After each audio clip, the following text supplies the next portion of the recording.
Vivo Y19s कुछ दिन पहले पाकिस्तान की मार्केट में लॉन्च किया गया है।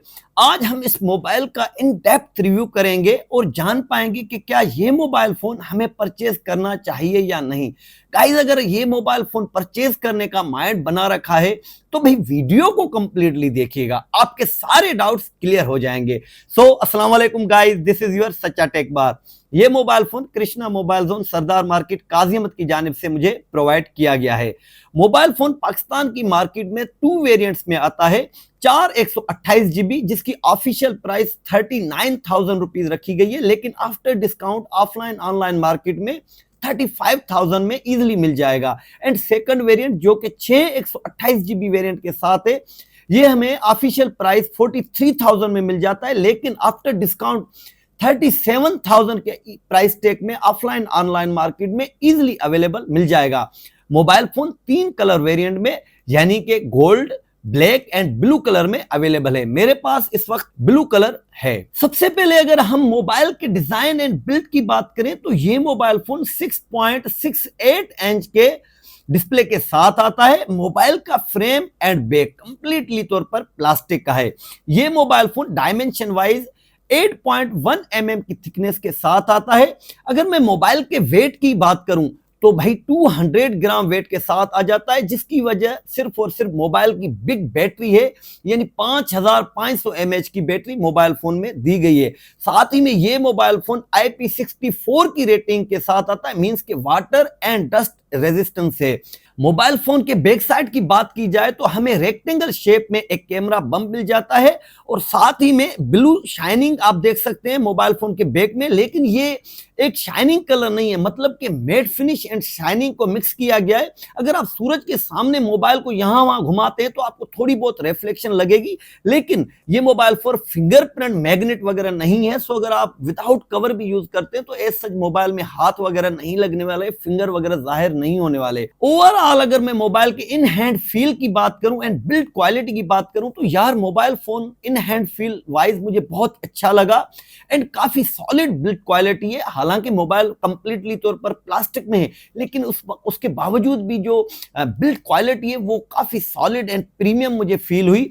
मोबाइल के राइट साइड में हमें ऑन ऑफ की दी गई है, जिसके अंदर ही हमें साइड माउंटेड फिंगरप्रिंट सेंसर दिया गया है। काफी क्विक वर्क करता है, काफी ज्यादा एक्यूरेट है, मिसमैच वगैरह नहीं होता। उसी के साथ ही हमें वॉल्यूम रॉकर की दी गई है। अगर मैं मोबाइल के अपर साइड की बात करूं, यहां पर हमें एक स्पीकर मिल जाता है। मोबाइल के लेफ्ट साइड में हमें एक सिम स्लॉट ट्रे मिल जाता है, जिसके अंदर एट ए टाइम हम 2 सिम्स और साथ ही में एक memory card, SD memory card insert कर सकते हैं। मोबाइल के बॉटम में सबसे पहले हमें 3.5 mm का जैक मिल जाता है, साथ ही में माइक्रोफोन बात करने के लिए मिल जाती है और उसके साथ ही हमें USB टाइप C की एक चार्जिंग पोर्ट मिल जाती है और एक और स्पीकर गिल मिल जाती है। यानी कि ये मोबाइल फोन ड्यूअल स्पीकर या स्टेरियो स्पीकर है। अब अगर मैं इस मोबाइल फोन के स्पीकर क्वालिटी की बात करूं, स्टेरियो की बात करूं, तो यार जिस प्राइस में इस मोबाइल फोन को लॉन्च किया गया है, मुझे स्पीकर बहुत अच्छा लगा। काफी ज्यादा आवाज है और साथ ही में आवाज एज सच फ्लैट तो है, लेकिन हल्की फुल्की बेसी आवाज भी है और साथ ही में इको वगैरह आवाज में नहीं है। तो स्पीकर वाइज स्टेरियो पंची है, काफी ज्यादा कड़क आवाज है, मुझे बहुत ज्यादा अच्छा लगा गेमिंग वगैरह खेलते हुए। बस अगर इस मोबाइल फोन के स्पीकर में डीटीएस क्वालिटी दी जाती या डोल्बी एटमॉस की सहूलत दी जाती तो बहुत अच्छा आने वाला था, लेकिन उसके बावजूद भी स्पीकर की क्वालिटी मुझे बहुत ज्यादा पसंद आई। मोबाइल फोन 6.6 इंच के IPS 720p डिस्प्ले के साथ आता है। यह डिस्प्ले 90 हर्ट्ज रिफ्रेश रेट को सपोर्ट करता है। अब यहां पर यार मुझे ये बात समझ नहीं आ रही कि भाई विवो वालों ने सस्ता नशा नहीं बल्कि सूटे बूटे मारकर ये मोबाइल फोन फैक्ट्री में बनाया था। यानी कि 40,000 प्लस प्राइस टैग के बावजूद भी 90 हर्ट्ज का डिस्प्ले मोबाइल फोन में दिया गया है और साथ ही में एक 720p डिस्प्ले। भाई इस प्राइस टैग में आपको AMOLED full HD display easily मिल जाते हैं। सो मेरे ख्याल में डिस्प्ले वाइज मोबाइल फोन किसी सूरत में भी अपने प्राइस टैग को जस्टिफाई नहीं करता। मैंने मोबाइल फोन को 90 हर्ट्ज रिफ्रेश रेट पर चलाकर देखा, भाई मोबाइल फोन पजल्ड हो रहा था, ग्लिचेस वगैरह आ रहे थे मल्टीटास्किंग में एप्स को खोलते हुए। वो जो स्मूथनेस स्क्रोलिंग होती है ना 120 हर्ट्ज की, वो मुझे फील नहीं हुई। साथ ही में अगर मैं इंडोर आउटडोर विजिबिलिटी की बात करूं तो भाई ये मोबाइल फोन हमें 1000 निट्स की पीक ब्राइटनेस दे देता है। So as such outdoor visibility बहुत अच्छी है, डिस्टर्बेंस वगैरह नहीं होने वाली है। और वैसे भी इस वक्त जो सर्दी की मौसम चल रही है तो इस लिहाज से तो परफेक्ट पीक ब्राइटनेस है आउटडोर में भी। बाकी मोबाइल फोन पर मैंने काफी ज्यादा सॉन्ग सुने, नेटफ्लिक्स वगैरह पर, यूट्यूब पर फुल एचडी वगैरह में, यार वो कलर कंट्रास्ट मुझे फील नहीं हुआ। और वो जो शार्पनेस होती है, वो जो एक्यूरेसी होती है, वो जो डेप्थ होती है कलर की 720p डिस्प्ले में वो नहीं होने वाली। और साथ ही में वो भी आईपीएस डिस्प्ले तो कभी भी नहीं मिलने वाली। अगर मैं मोबाइल के ओवरऑल डिस्प्ले की बात करूं तो भाई मोबाइल के दोनों साइडों में हमें बेजल्स नजर आ जाते हैं। मोबाइल की अपर वाली साइड, क्योंकि ये एक पंच होल कैमरे के साथ डिस्प्ले आता है, सो हल्के फुल्के बेजल से, लेकिन मोबाइल के बॉटम वाली साइज भी चिन समय दिखने को मिल जाते हैं। मोबाइल फोन में ऑलवेज ऑन डिस्प्ले की सहूलत नहीं दी गई है। Mobile phone out of the box Android 14 के साथ आता है और साथ ही में विवो का अपना ऑपरेटिंग सिस्टम फन टच 14 भी मोबाइल फोन में दिया गया है। अगर मैं चिपसेट की बात करूं तो ये मोबाइल फोन यूनिसॉक के 612 चिपसेट के साथ आ जाता है। अब ये एक 12 नैनोमीटर चिपसेट है। साथ ही में एंटूटू स्कोर की बात करें तो 2,58,000 एंटूटू स्कोर मोबाइल फोन हमें देता है। यहां पर मैं बात करना चाहूंगा कि इस मोबाइल फोन में जीपीयू के नाम पर माली G57 दिया गया है। अब अगर मैं डेली यूजेज की बात करूं, यार देखें ये चिपसेट हमें इजिली 25,000 के प्राइस टैग से दिखता हुआ नजर आता है। ये एक डबल प्राइस टैग है। और 35,000 से ऊपर हमें 40,000 के करीब तो G100 भी दिखने को मिल जाता है, जिसका एंटूटू स्कोर इससे डबल है। 120 हर्ट्ज रिफ्रेश रेट पर काम करता है। मतलब चिपसेट तो अगर ये मोबाइल फोन 35,000 में जो छोटा वेरिएंट है वो भी जस्टिफाई नहीं करता। अगर आप डेली यूजेज में मोबाइल को लाएंगे, मोबाइल के ऊपर थोड़ा सा वर्क ऑन करेंगे, थोड़ा सा लोड ऑन करेंगे मोबाइल की मेमोरी को, तो मोबाइल में अच्छा खासे ग्लिचेस आते हैं, मोबाइल हैंग होता है, मोबाइल आपको डिस्टर्ब करता है, स्क्रोलिंग करते हुए वाजिया फील होता है। मोबाइल फोन की रोम टेक्नोलॉजी eMMC 5.1 पर दी गई है। सो वो अब देखें, एक तो चिपसेट काफी जो है काफी ठंडे जोन का चिपसेट, काफी जो है एक लो वेरिएंट बजट मोबाइल फोन का दिया हुआ चिपसेट इसमें दिया गया है। ऊपर से eMMC की टेक्नोलॉजी, तो आपस में मिलकर कोई कंबाइनेशन बनता ही नहीं है। मोबाइल फोन पर मैंने पबजी काफी देर तक खेली, स्मूथ अल्ट्रा तक, बैलेंस अल्ट्रा तक, HD हाई तक, अप टू 40 FPS तक मोबाइल फोन पबजी को चलाता है। भाई मैंने जब मोबाइल फोन पर 15-20 मिनट पबजी खेली तो मोबाइल बाकायदा मुझे फील करवा रहा था, हैंग हो रहा था, मोबाइल मतलब ग्लिचेस फील करवा रहा था, थोड़ा बहुत चलते हुए फायरिंग में कहीं कहीं अटक रहा था।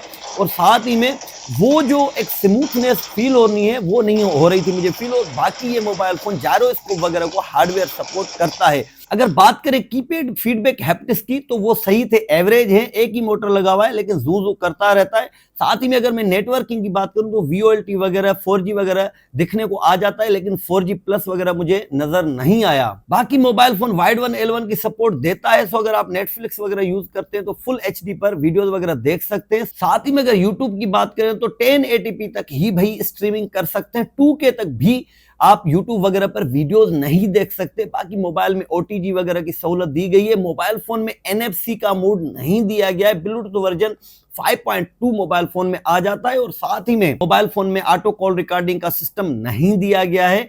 प्रॉक्सिमिटी सेंसर मुझे सही लगा, सही से वर्कआउट करता है मोबाइल फोन में। एज सच इतने दिनों में मुझे प्रॉक्सिमिटी सेंसर ने डिस्टर्ब वगैरह नहीं किया। मोबाइल में वाईफाई कॉलिंग का सिस्टम दिया गया है और ये मोबाइल फोन वाईफाई 5 को सपोर्ट करता है। मोबाइल फोन के बैक साइड पर हमें 2 कैमरा लेंस मिल जाते हैं, जिसमें प्राइमरी लेंस 50 मेगापिक्सल का है और साथ ही में एक ऑक्सिलरी लेंस है। अगर मैं बैक साइड के कैमरा क्वालिटी की बात करूं तो भाई बहुत ही घटिया है। आप पिक्चर्स को देख सकते हैं, अगर मैं जूम करूं तो कहीं से येलोइश कर रहा है। अगर आप ग्रीनरी के साथ खड़े हुए तो आपकी साइडों को ग्रीन कर रहा है।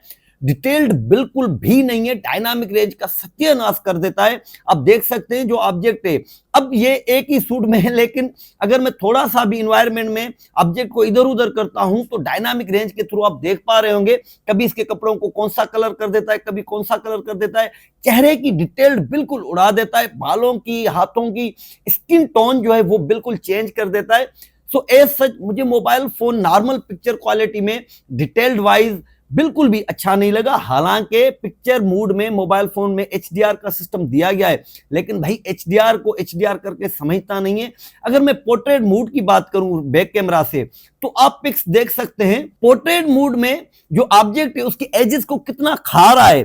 साथ ही में आप फील करेंगे कहीं पर कान खत्म, कहीं पर क्या खत्म, और यहां से अगर चेहरे से आप देख पा रहे होंगे तो एक तरह से वो एक होल होता है, जो कट होती है, वो गुफा बना कर रखता है। सो मैंने काफी पिक्स निकाली पोर्ट्रेट मोड में, बुके मोड में। एक तो पीछे से बुके को सही तरह से कवर अप भी नहीं करता, पोर्ट्रेट भी नहीं कर पाता आप बैकग्राउंड को, साथ ही में ऑब्जेक्ट के जो स्किन टोन है या बाल हो गए, नाक कान कपड़े हो गए, वहां से भी काफी ज्यादा क्रॉप करता है, खाने की कोशिश करता है।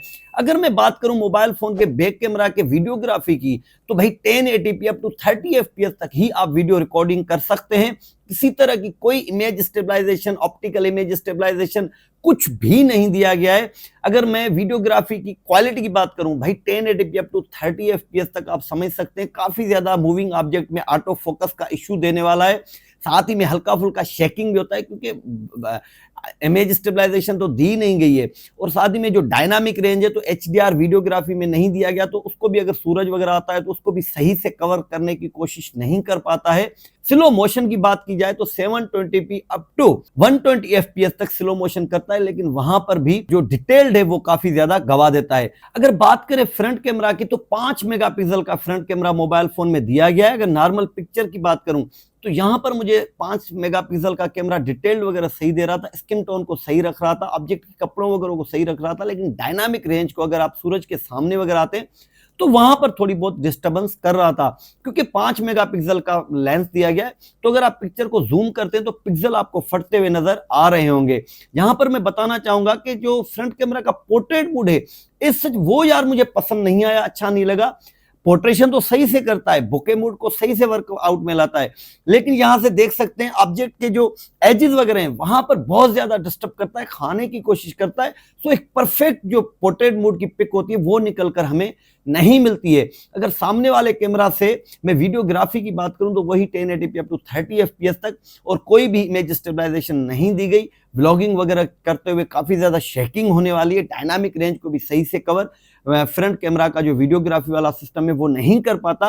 अगर मैं बात करूं मोबाइल फोन के बैटरी बैकअप की, तो 5500 mAh की बैटरी मोबाइल फोन में दी गई है, जिसको चार्ज करने के लिए 15 वाट का चार्जर दिया गया है। भाई 0 to 100 करते करते तकरीबन 2 घंटे 50 मिनट से लेकर 3 घंटे तक का टाइम ले लेता है, जो कि बहुत ही ज्यादा टाइम है। और वापसी में 100 to 0 होते होते 9 घंटे का बैटरी बैकअप हमें इजीली देता है, चाहे कितना भी हैवी टास्क हम इस मोबाइल फोन से करें।